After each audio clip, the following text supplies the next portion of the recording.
Hello and welcome to this OECD webinar with me, Duncan Crawford. Thank you so much for joining us. Today, we're discussing how to tackle cheating in high stakes exams, both now and in the future. Obviously, cheating has been a long running issue and it will always be an issue, but there are concerns that cheating is going to become easier due to digitalization and AI technology.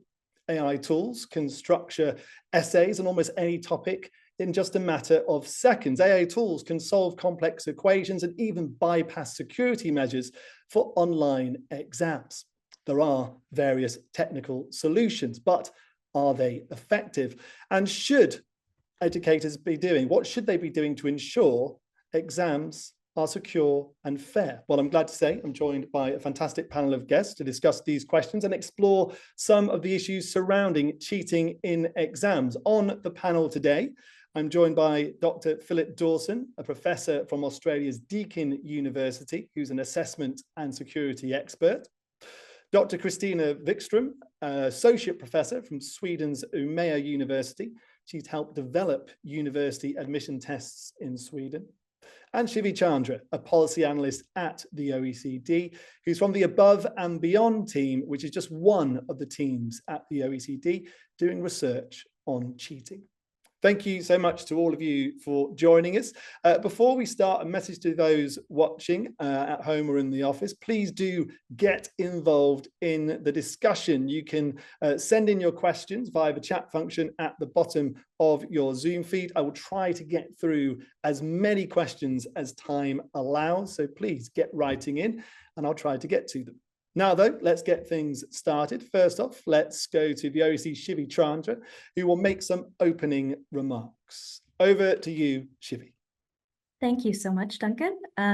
As Duncan mentioned, my team, the Above and Beyond team, is one of those working on this topic specifically from the lens of upper secondary education and high stakes exams.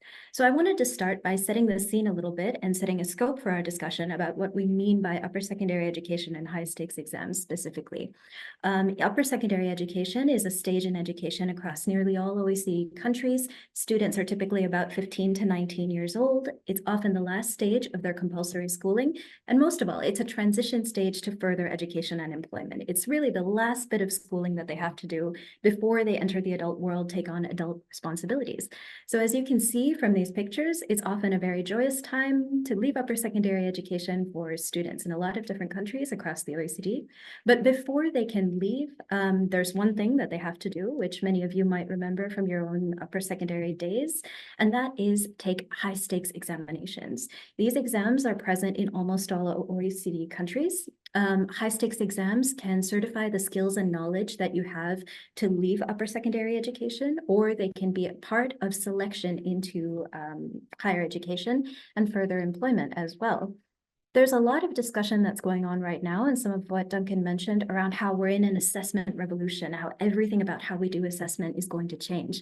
And we're part of that discussion from the lens of high stakes exams specifically. So I wanted to point out three dimensions: social dimensions, practical dimensions, functional dimensions of high stakes exams that are really unique to how they show up in this discussion and what we should know about how assessment reform takes place in high stakes exams specifically. So the first thing to know is that in a high stakes exam, teachers cannot typically change very much about them. The decisions about what goes on the exams, about the formats of questions, things like that, a lot of that is being done at a level that is very abstracted from what teachers get to do in their classrooms day to day with students. The next thing to know is that high stakes exams have very high demands for validity and reliability. What that means is that when you propose a new assessment method, when you propose a format, when you propose a question type, or as in our research and the research of the two panelists you'll see here today, when you look at making these exams digital, it needs to work for every single student across many different contexts, whether they're digitally literate or not, whether they're in a low stakes or high stakes study environment, or not. All of these things really need to work for every single person, and that makes assessment reform very difficult. Last of all, for better or for worse, in many OECD countries, high stakes exams come with a very high demand to be usable by a lot of different people. Some of these are universities, some of these are organizations and institutions like the OECD, some of these are employers. But because the stakes are high for students, this selection and sorting function that the high stakes exams serve for students makes them a very challenging environment for reform. So in many countries, two things that we hear a lot are the demand for a high stakes exam to be a secure environment and a level playing field. Those are the things that we find that AI is really threatening to in a lot of countries. And we'll hear more about both of those concepts, which is why they're in quotes, through the work of these panelists today. So in our research into digital reform around high stakes exams, we're asking the question of how systems are responding to AI in high stakes exams. And this is just one way of looking at it, but what we found very useful among a very confusing environment is to essentially ask two questions here. Is regulation of the use of AI in high stakes exams taking place on the production side, what the student is putting on, or the side of the marker or assessor, what the marker or assessor is receiving, how they're grading it, all these kinds of questions. And then the second question is, what type of regulation is it? We see a spectrum, of course, from a total permissiveness, you can use any tool you want, to a total ban, no tools whatsoever, or very limited tools. But we also have a more subtle spectrum that we see, that you can use certain tools for certain processes, and for others, it's prohibited as well. So just a very quick mapping of this subject. As you can see, there isn't really any consensus. Some of the few countries which do have a policy in this subject are sort of all over the map in many different cases. And you can also see some countries appear twice, like England, for example, is very permissive right now in terms of the use of AI tools in high stakes exams for what students can do, but they have quite a few regulations around the ways in which markers and graders can respond. Likewise, in Austria, you can use these tools to ideate in the final high stakes thesis, but you can't use it for drafting purposes. And you can also see these dotted lines here where the policies are under review as well. So we'll be releasing more work on this subject, but as you can see, it's a changing assessment landscape. There are a lot of uncertainties for policymakers as a whole. Things are changing, and it's valuable to see how they're responding. So in order to introduce the discussion today, I just wanted to talk about a couple of concerns that we hear policymakers bring up to us quite informally as they make regulations around AI and cheating in high stakes. So the first is this case that we've seen from the US, in which a professor put his students' essays into ChatGPT and asked if ChatGPT had written them. He didn't know that it's a very common ChatGPT error to claim that it's written all kinds of things, from OECD reports to Charles Dickens to 1984. Sometimes there is an error that it'll say that it has written those things. So of course, this was an inappropriate use of ChatGPT. Many students had to contest it. This is a case that took place in higher education, but it created a lot of panic in the landscape. And you can imagine for secondary education policymakers working on high stakes exams, this is really anxiety producing because it shows how any regulation will have huge ramifications for students, especially if, as is often the case, policymakers can be unfamiliar with the tools. The last thing I want to point out, which really kind of crystallizes all of these things and also adds the social dimension to what we're talking about with regards to cheating in high stakes exams. This is a situation from a researcher who works and specializes in digital reform of the high stakes exam in Egypt. He took a sample of group names on WhatsApp, Facebook, and Telegram, social media app, where different students were getting together to engage in collective cheating. So they were gathering together to work to share answers, to engage in different kinds of digital cheating methods, many of which we'll hear about today from Christina and Phil. I just wanted to point out some of the names on this chat list. I think that they're very indicative of the kinds of things that we see. There's a lot of the use of the word together. They're encouraging each other. They're seeing an adversarial relationship with the ministry. We'll hack the ministry's tablet together. We will solve examinations. And as a researcher at the OECD, I find this really, really interesting and very useful to keep in mind because it really shows that students, in many cases, they're very stressed. They see these high stakes exams as their last shot. They see the system as fundamentally unfair to them as well. They perceive inequities in what kinds of supports other students are receiving. They have a perception that perhaps other students are cheating.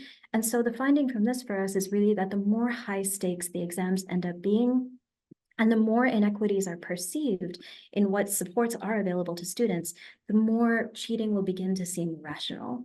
And so a question that we want to ask and lead into with the work that we're doing together, and that all three of us are doing on this work on digital exam reform, is how can we make it not only so that we safeguard the integrity of exams, but so that cheating on exams doesn't become the rational option for students who just want a better life. Thank you.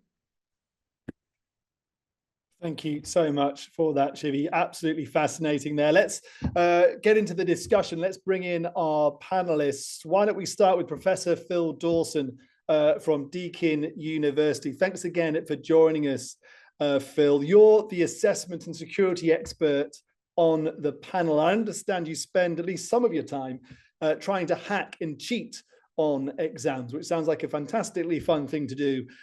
So in your view, is technology making cheating easier to do? Yes, it is. And also, yes, it's very fun to hack and cheat in online exams. Yeah, I've published some research where I've gone in and tried various cheating approaches and seen what sort of things work, what sort of things don't. Interestingly, I have tried to get vendors of remote proctored exams to let me do research studies where I cheat on their particular tools, and no one has said yes so far. So I'd very much like to go and do more research like that, because to your question, there are so many tools that you could use to try to cheat. Examples include, in a remote proctored exam, just running it inside a sort of virtual machine environment. So run a copy of Windows inside of a copy of Windows, and in the one that you are running inside Windows, you run the exam, and then outside of that, you have all sorts of things. You have a Skype call with someone, or even you just go low tech and you just have a little hidden earpiece that you communicate with someone else. There is so much going on in terms of technology and cheating at the moment. Thank you for outlining all those ways of cheating. Dr. Christina Wickstrom from UEA University, you're a project manager for developing assessment tests in Sweden, which are used for admissions to higher education. So how concerned are you about this? Because you're there at the front line, I suppose, trying to stop it from happening. Well, I'm quite concerned. Well, we all are, because it's the test that I'm working on is a very high stakes test. It's the way into higher education for many people. It's a little bit different than in other countries. It serves as an option to the GPA. So if you have, for some reason, feel that you did not get the grades that you deserved in upper secondary school, you can take the test. So it's quite popular for students to take this other way. And we've had some experiences of cheating, quite big ones, actually. And one of the interesting things that happened in Sweden when we realized that this was quite a big problem, it's not a digital test, I should say, is that we found out that cheating is not, there's no law against cheating.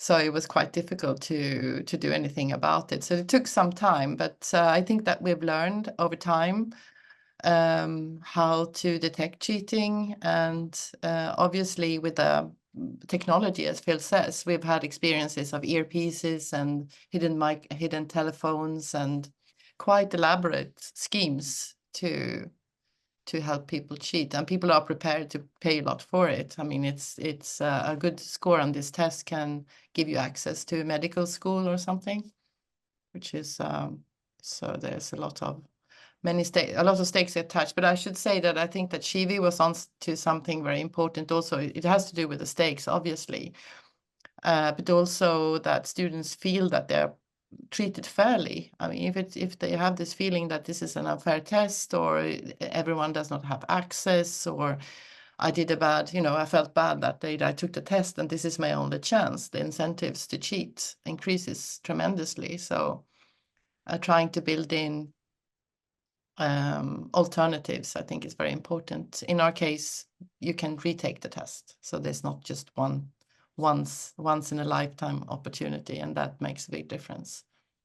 Okay, thanks for that, Christina. Eleonora Lepardi writing in saying, I worry it's nearly impossible for anyone to be fully familiar with tools as developments happen seemingly weekly, so policy making is incredibly complicated. Shivi Chandra from the OECD, What should policymakers do if it's so complicated? And also, is cheating in high stakes exams a bigger issue in certain countries than others, or are we seeing it across the board everywhere pretty much the same? Well, to answer that question, Duncan, I definitely will opt out of making a characterization, but from the chat, I would be very curious to hear what people's answers are. I think it may not be the case that we know the magnitude of cheating in many countries, and Christina and Phil have both discussed this and can talk about it more. We don't often know just how much cheating is happening and in what formats. But I think that there are certain things that we see in our research that make it more predictive that cheating is likely to be an issue. Not necessarily that the magnitude is greater, but that it'll be more of an issue. One thing is, as Christina said, when the stakes are high, when there's one shot, that's a case in which cheating will definitely be an issue. Another is when students perceive that there are inequities in the system, largely exacerbated by things like a shadow education or coaching industry. If they already feel like other students have a great advantage, then they might be more likely to turn to digital tools to give themselves an advantage just to stay competitive. Okay, Philip, I can see you've got your hand raised, please. Yes. So Shivi alluded to not knowing exactly the prevalence of cheating in different countries, and it's definitely true. So when we talk about how common cheating is, the data that we often use are from self-report surveys, and those really are not a great measure. They're often the best that we've got, but people don't want to admit in a self-report survey that they've cheated. So we have that sort of problem. Then we have the problem that in a lot of contexts, the media reports on rampant cheating because we were good at detecting cheating. So I can say recently my university published a report and it found that in 2022, we had 500 cases of what we call contract cheating, which is when someone outsources work to someone else. Now, in some countries, that would sound like a very big number. In Australia, it doesn't sound like a very big number because we invest a lot into detecting cheating, into proving cases of cheating. At my university, we have a team of people, and that's all that they do. But in a lot of contexts, it's nobody's job. So the degree to which we resource cheating detection drastically influences how common we think the problem is. Given you've outlined the scope of the problem, or what we think the problem is in Australia, Phil, with new technologies, new AI becoming more and more powerful, given the power of this technology, how is it possible to keep exams cheat-proof? Is it possible? All right, so I guess I'd start and say it was never possible. We can go back to, Chinese civil service entry exams more than 1,000 years ago, and there's a fantastic history of cheating devices, cheating garments, all sorts of things. And I use that example just because it's one of our oldest examples of exams, and as a result, one of our oldest examples of exam cheating. We know that some of our ideas around how cheat-proof pen and paper exams are don't necessarily hold up. We often think that it's more cheat-proof than it is. There are certainly things that we can do, and if we have our exams on pen and paper and we do incredibly invasive techniques to check that people haven't smuggled anything in, and we deny them bathroom breaks, and a whole bunch of other really harsh measures, we could secure exams more, but I think that's a trade-off we don't want to make. We want to respect people's dignity in those cases. So it's always that trade-off between how secure do we want it to be, and then what are the other impacts? There's a technical term for that, which is consequential validity, the sort of the consequences of the assessment for society, for the test taker, for everyone. Thank you for that. Dr. Christina Wikström, I see your hand is raised. Out of interest, what measures are taken in Sweden? How secure would you consider your high stakes exams? I think they're fairly secure, as secure as they can be. I mean, we have very strict regulations. They cannot bring anything into the rooms. We have even metal detectors to prevent bringing phones into the rooms. The test is very lengthy, it's not a very shallow type of knowledge test, low-level test. So even if you would manage to bring something in or write on your hand, it wouldn't give you any, it wouldn't be helpful at all. It's not that type of knowledge. So I think it depends a lot on what type of test you have, what you're testing. Because in some situations, obviously, it's fine to use calculators or whatever, because you have to. It's really up to the creativity of the test developers.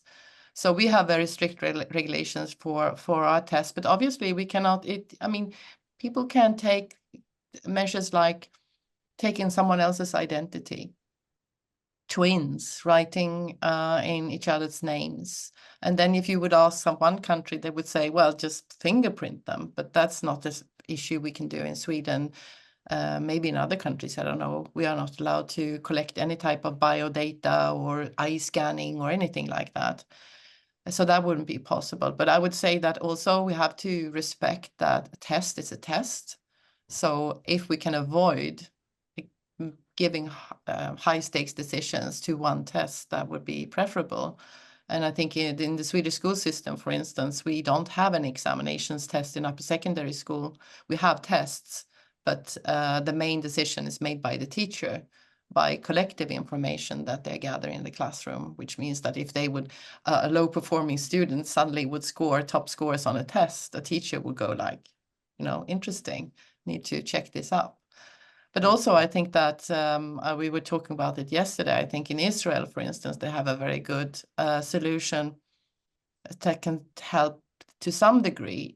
Is that if someone suspects that anything is going on, if a test taker is doing something, or if some suspicion, if this is the correct result, they have the right to call them back and say, we need you to take a sample of this test just to make sure that you are within the, within the error or the range that you perform on the first one. And that I think, but in Sweden, when we had those big things a few years ago with, it was a big bust to discover one of those organized cheating organizations. Everything sort of died off. Okay. So some media help it does help. Thank you for those insights, Christina. Obviously there she's mentioning various potential solutions and measures taken by different countries. I wonder, Shivi Chandra from the OECD, let me bring you back in. Are there any strategies in particular that you think hold most promise to preventing cheating, given all the AI technologies out there? Definitely. I think that there are some countries for which the strategies, when we see them discussed on our international stage, we find that there's a lot of agreement and there's a lot of interest from experts. First of all, there's a lot of conversation just around redistributing weight on the assessment system. So seeing whether some parts of the assessment can be done as well through different means, orally, in written outputs, in practical outputs and things like that. So the more varied the general assessment landscape is, the less any one written output becomes something that has to be load-bearing for ChatGPT. And my colleague Rebecca Frankum is the other half of our assessment and certification work. She'll be working on describing the ways in which countries engage in that process. In terms of a strategy that we've found raises skepticism from countries as well, which we think it's important to talk about, is the use of what we call cheating detection technologies, or things that claim to be able to identify the work of ChatGPT and so on and so forth. First of all, there's very mixed evidence that any of this really works per se. And there is a lot of informal testimony coming in from policymakers that the more these things are publicized and the more you say to students, okay, we have a secure browser, we're tracking your eye movements, we're looking at what you have in your room, the more the student starts thinking and experiencing that counterintuitive effect of everyone is cheating, other students are cheating, we're all really worried about this, it makes sense for me to try to find a way to cheat. And so the evidence is mixed on those technologies, and there's also a significant counter effect of a washback that we don't necessarily want. So I think that Phil and Christina can definitely speak more to a bit of that evidence as well. Thank you for that, Shivi. Obviously, she's mentioning there some of the ways to try to tackle cheating in exams. And I wonder how advanced is the prevention industry? Remote proctoring tools, for example, they're designed to monitor things like eye movement and the way people type on their keyboards. So let's go back to Professor Phil Dawson. How effective are tools like that in your view? Yeah, so I did a review of the effectiveness of remote proctoring tools recently, and there's a reasonable literature that suggests that they have a deterrent effect on cheating, which is to say, people appear to be less likely to cheat when supervised by these sorts of tools when compared to a completely unsupervised exam. Now, the evidence for that is just that people score lower grades when they're in a remote proctored exam. You could explain some of that away by things like trait test anxiety, because that does appear to affect people more in a remote proctored exam versus an unproctored exam. However, there is no evidence that I'm aware of in terms of peer-reviewed literature that shows that remote proctored exams are good at detecting cheating. So the studies where people go in and they try to cheat, the sort of study I want to do, but our legal team has told me I'm not allowed to do, when people do that, they usually seem to find ways to get away with cheating on a variety of remote proctoring tools. And I think we want to ask that industry for better evidence. We want to ask that industry to collaborate with researchers and find ways to improve these tools, because I do think they have a role to play in the future. Similarly with detection software, maybe it has a deterrent effect. I haven't seen evidence of that yet. But as far as being accurate at detecting cheating, the studies that have mostly been published that have shown okay detection rates and the reports released by big vendors are usually done with the assumption that someone doesn't try to hide the fact that they're using AI. And that's what people will try to do. The very least you'll do is add on to your ChatGPT query, and please make it sound like it didn't come from ChatGPT. When people do those sorts of things, the detection accuracy goes down, down, down. It's not very good. Thank you for that. I can see there's lots of chats coming and messages coming in the webinar chat room. I will try to get through as many as possible. One comment or question from Junie Kangasnimi is they write, a friend of mine just made an AI bot to assist him with writing and finding academic references for his doctoral thesis. Is this cheating or one possible future for getting personalized assistance for your studies? The end product is not seen as cheating, apparently. Christina Wikström, what do you think? Cheating or not? Oh, I had my hand up for something else. This was an interesting question, though. I think that if you, there's a gray zone here, what's cheating and what's not. But cheating is obviously stealing, showing something that you can do that you actually can't do because of your borrowing or taking someone else's information.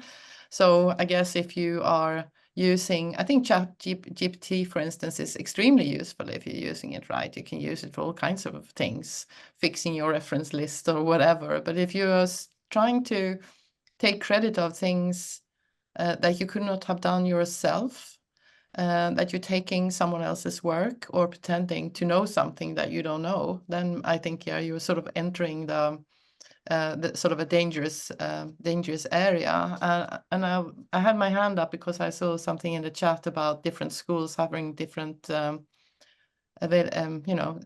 access to technology, and obviously that is a fairness issue, but also making challenges more or less difficult depending on where you work or which school it is. But I also think that we should talk, when we talk about high stakes exams, maybe we should also think of, are we talking about something that teachers themselves are doing in upper secondary, the exams that you are writing to give to your students, or essays that you are scoring yourself, or are we talking about national exams, or, because there could be different challenges and different solutions to them. And I think for the teacher who's developing or scoring his own material, then it's up to thinking a little bit outside the box in how you present the tasks to the students. While if you have a test like the SWISAT that I'm working on, a traditional multiple choice type of test, very high stakes, I would not rely on external proctoring, or I don't think that's a future for that types of tests, because you don't know what's going on behind that camera or in that room. I see Shivi Chandra from the OECD nodding along there, and she's got her hand raised. So over to you, Shivi. Definitely, yes. I was going to agree with Christina. I think that there is, it's very important to think specifically about upper secondary exams and the situation that they represent. I want to point out an interesting fact. When we're looking at the digitization of exams, some of these national exams, which are designed to, for example, evaluate how well students are doing or look at the performance of different schools, these are a lot more advanced, quote unquote, digitally than the exams that are high stakes that students take specifically. And a reason for that is that we don't really have digital tools that can work so reliably, again, for every single student in every single situation. So if we wanted to say design a very fancy exam that is always evaluating, it's highly personalized, that is not replicable from student to student.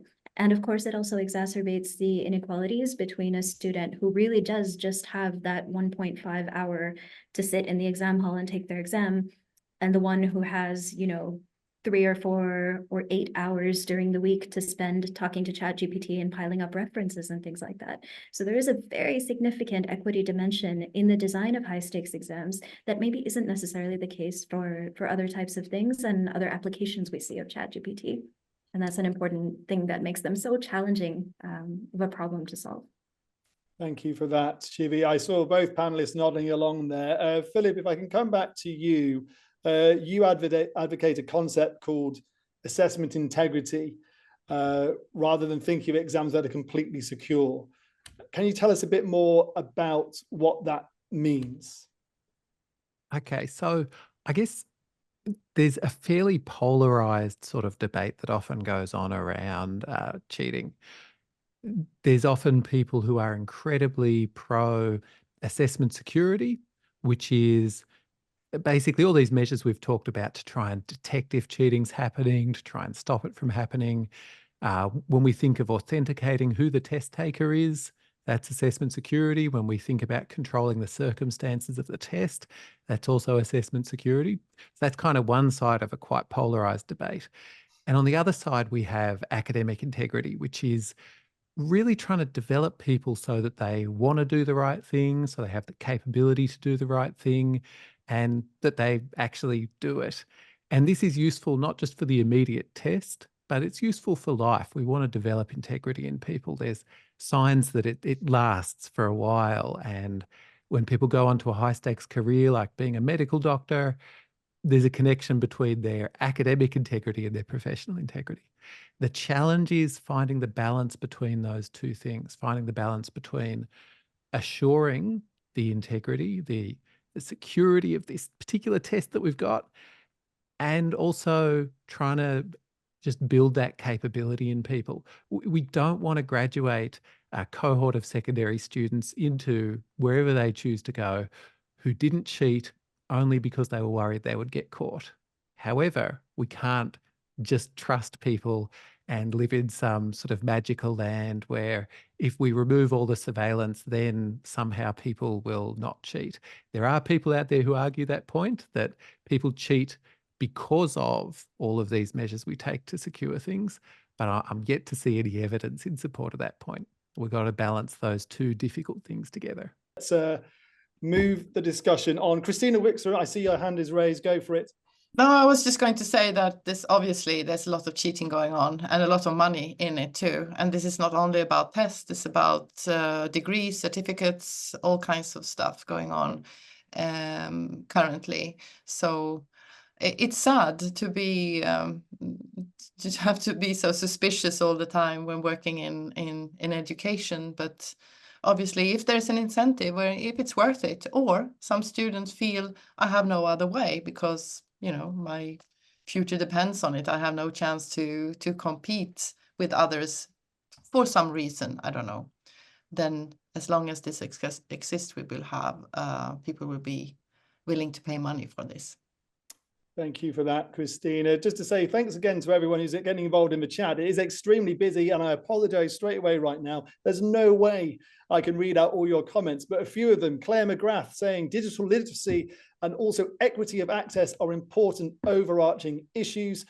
James Michael Walker writing in saying the more high stakes the exam, the more students perceive inequality and how it is set up. So the more cheating feels rational. Please do keep sending in your comments. I will try to get through as many as possible. Now, though, let's move the conversation on. After discussing the security environment to a fairly extensive extent, let's move on and focus on how to ensure there's a level playing field in exams. Dr. Christina Wikström, let me come back to you on this, where Sweden, you're a country where you're trying to change the way an exam is done. How do you do that while maintaining standards and fairness across the board? Well, are you referring to the test that I'm working on or examinations in general in our country? Whichever you think is easiest to answer the question. Yeah, well, we have an interesting, it's very interesting to have those international discussions because you realize how different the countries are. And in Sweden, sort of following the Nordic tradition with in high school or upper secondary, a lot of responsibility given to teachers. However, the integrity of grading, if we talk about fairness in grading, a teacher giving the responsibility has proven not so successful, which means that we have sort of started leaning more towards high stakes tests for examinations, which is a sort of controversial area because I think that many sort of like the idea of teachers having this responsibility. They know the students and they can collect a lot of information. So we are rapidly going for quite high stakes national exams for schools on a digital platform. The digital platform has problems. It's not like an easy transition, as I think many have experienced.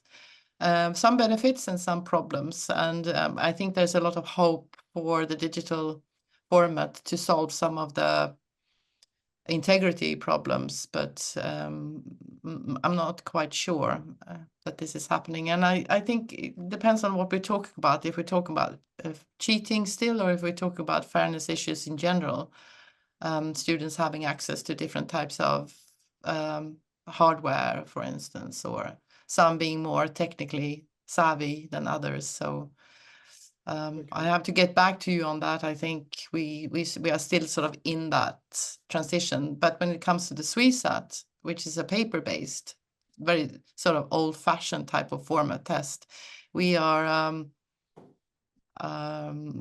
really found the way to go digital for that test yet. And obviously there will be new challenges, but we also can solve some of the challenges that we are seeing now in this paper-based format. So, as a quick follow-up, you're saying it hasn't switched to a digital format. Do you think all exams will be digital in the future? I don't know. Depending on politics in Sweden, we've been very eager to go digital, and we've had a very fast progress when it comes to all schools having access and all the students having computers. But recently, it's been decided that for the primary schools, the lower years, they will not be digital. They will be paper-based because our current government believes that writing on paper has its benefits and reading also. So I think it's, I don't know. If you asked me a year ago, I would say yes. Now I'm not so sure. Okay, good to know. Professor Phil Dawson, let's bring you back in. In your view, what are the biggest challenges to changing the formats and the nature of high stakes exams? And is it something which should happen? Should they be changed? So I think there's some things that are stumbling blocks in the near future, things like if I want to set a mathematics or a chemistry exam that's got a lot of funny symbols or whatever, that can be challenging to do with a default computer setup. I think those are probably short-term challenges that we'll be able to overcome. I think in the sort of medium term, we do still have the cheating problem. I think in most forms of computer-based exams, it is more challenging than in pen and paper exams to secure them.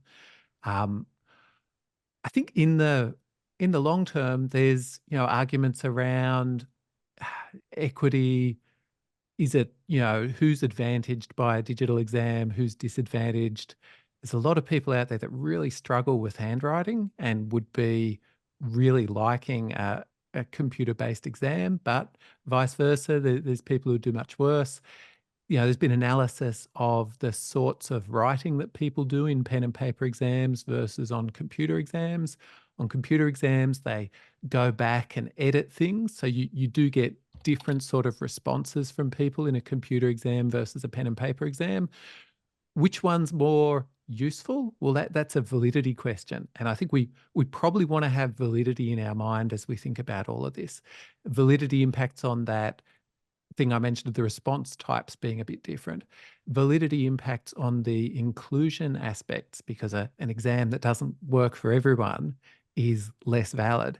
And validity works on the cheating question as well, because if someone cheats, it's much harder to make a valid assessment of what that person's capable of. So I think we really want to keep validity, assessing what we mean to assess, as our core concept.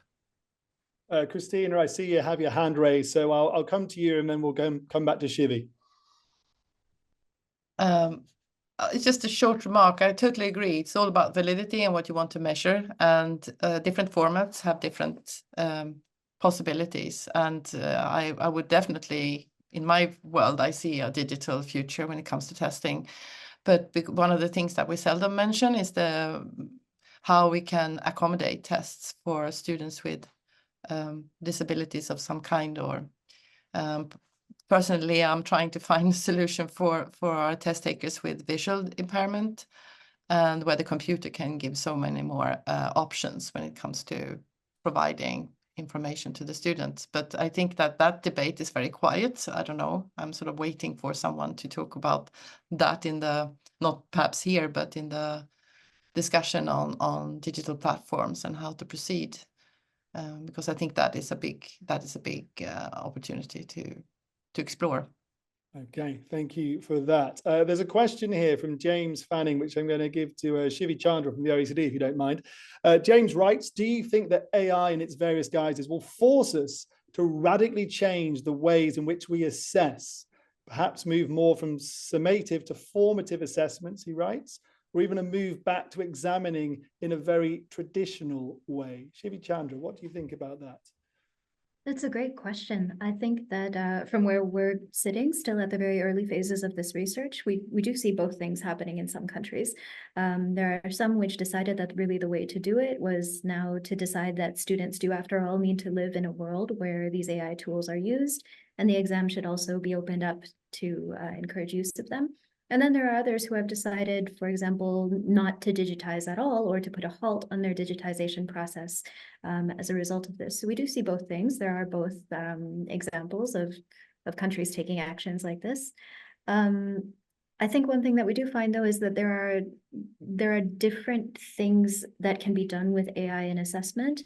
And some of those things we really right now don't have the level of evidence that is needed to make large scale changes in high stakes assessment, for which, again, the demands are so much higher. So, for example, we don't even necessarily know of a single country here at the OECD where even the simple infrastructural technical solution or the internet connection required to take the exam works consistently for every single student, let alone a more advanced or sophisticated use of AI.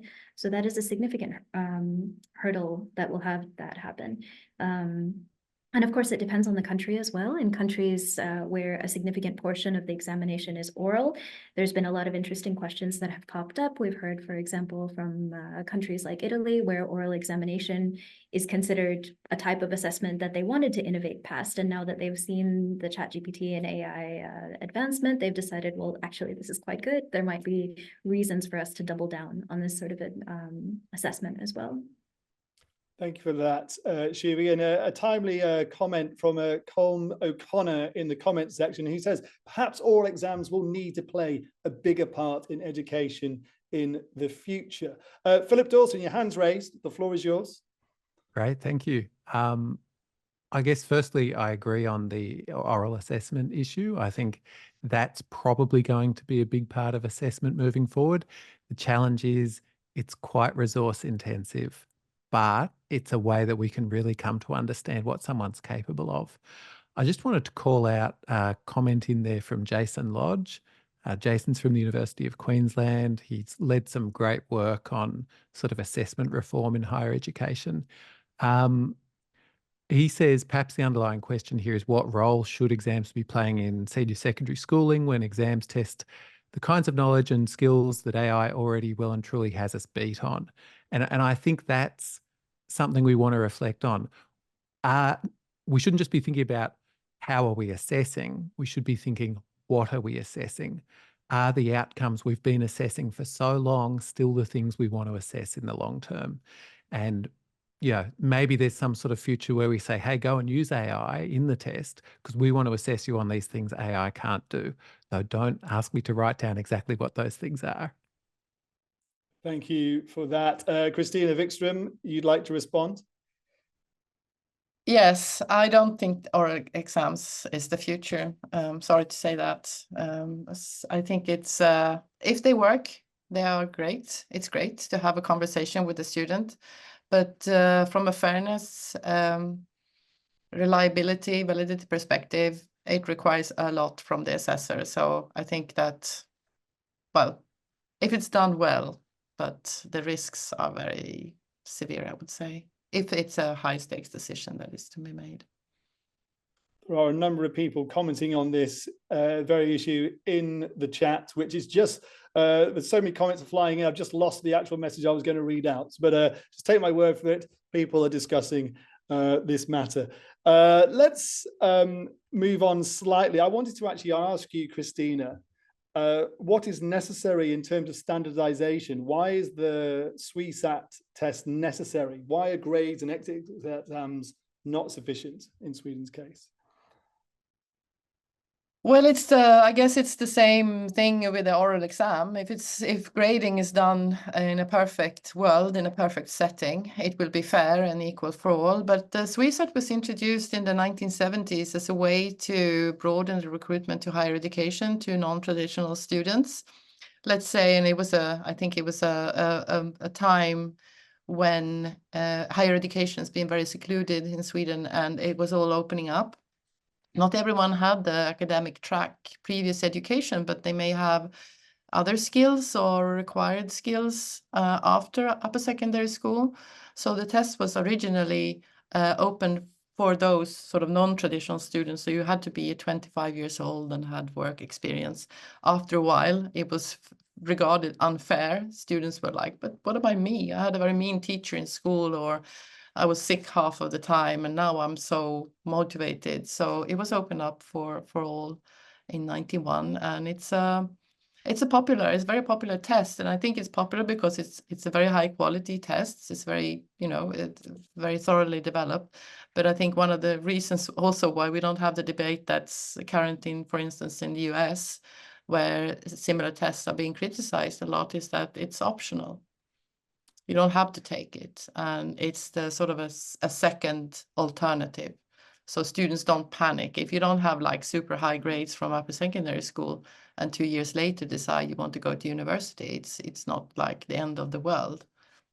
Thank you for that, Christina. A question here from Sushmita Chakraborty, who writes, how do we try to integrate ethical use of AI amongst our students? Is this something that is already happening to try to prevent cheating as well? Maybe Philip Dawson, over to you.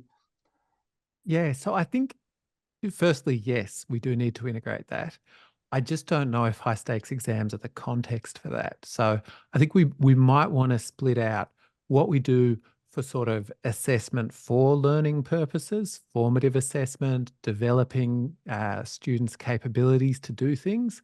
We certainly want to develop that sort of critical AI literacy, ethical use of AI in that context. When it comes to summative assessment, if that's the outcome we're seeking to assess, then yes, assess it. But if it's more of a tool that we want people to use to get there, then maybe it doesn't have a role in the high stakes assessment. But certainly very important. Something that my research team's just published a paper on this week is something we call evaluative judgment, which is your capability to make decisions about the quality of work, your own work or other people's work. And it's crucial when using AI that you can make those judgments. Is what AI has given me any good? And perhaps that becomes one of the core capabilities we really want to assess going forward. How well does the student judge if AI has given them good work or a bunch of rubbish? Thank you for that. The OECD has done a lot of work into AI and its potential impact on education. So let's bring back in Shivi Chandra from the OECD. Your reflections on what Philip Dawson just said there, Shivi. I think that, yeah, Phil's comment on this is really sound. I think probably another dimension, which is somewhat outside the scope of our conversation, but that we do want to really make clear at the OECD is there are inequities baked into the very design of these algorithms that also make the question of the ethics of AI rather thorny and sometimes a bit absurd as well. For example, the question of whether ChatGPT can mimic writing, how well it is, things like that. This really mostly only applies to works that are being conducted in English, for instance. There is a lot of evidence that it consistently rates the work of English as a second language students as plagiarized, even if it's not, for instance, things like that as well. There are a lot of racial stereotypes, ethnic stereotypes, linguistic issues, and stereotypes based into the ways that the algorithms are trained as well. So when we talk about ethical use of AI, and especially in the case of high stakes exams, one thing that we do want to consider and that we would really like to connect with more researchers about as well in our own work is to what degree are we kind of working with a faulty instrument here when we're looking at ethical use of AI? And how can we make sure that the work that we do is applicable to a community beyond just English speakers whom the algorithm does represent well? Thank you for that, Shivi. Not all cases. A question from Ganesh Ramachandran, who says, AI is here to stay and it is expanding. Institutions need to set the parameters. You cannot prohibit the tool anymore, but we need rules to regulate the process and update the regulations as we go along. We could acknowledge that the use of these tools could be used in exams as well. Shivi mentioned right at the start in her presentation about regulations. Does there need to be more regulation in this area? Philip Dawson. Look, I think regulation is a good thing around AI. However, the existence of open source models that are very good means that people are just going to get it and use it to do stuff. I've got a machine over there that I'm currently working on real-time deepfake video for. So who knows if you're really talking to me or if this is just my wife sitting in the chair pretending to be me. Because I'm also working on, AI voice models and trying to see if I can plug that all in together. There's stuff you can do with downloaded stuff that's completely regulation proof on your own machine. So certainly regulation has a role to play, and the big end of town and some of the concerns we have around bias, those really matter. I actually think we might see AI regulated, yes, as a technology, but also as a media, like how we have media regulations. You can't just say whatever you want in the newspaper. There's rules around that. So I think we'll see regulation like that, but we need to acknowledge that the genie is out of the bottle here and regulation alone will not solve it. Thank you for that, Philip. We're running low on time now. Christina Wikström, over to you for 30 seconds. Okay, I was just wanted to say I totally agree with that. It's out, it's here. We need to embrace it. We need to think about what we want to. But I think ultimately it's a question of fairness. Are we testing future doctors, their skills in autonomy, or are we testing someone's ability to judge the quality of a text? It's absolutely two different things, and they may require different testing situations. So, every situation is unique. Okay, good points, well made.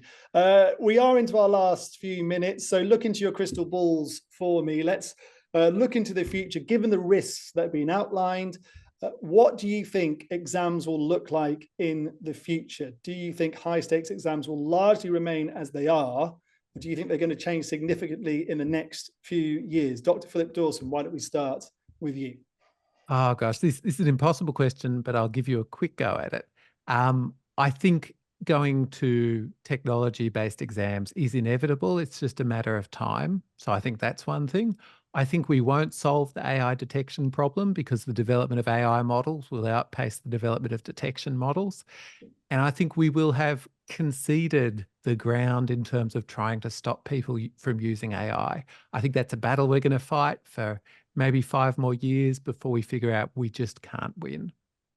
Okay, Christina Wikström, do you think high stakes exams are going to largely remain as they are, or will they change significantly in the years to come?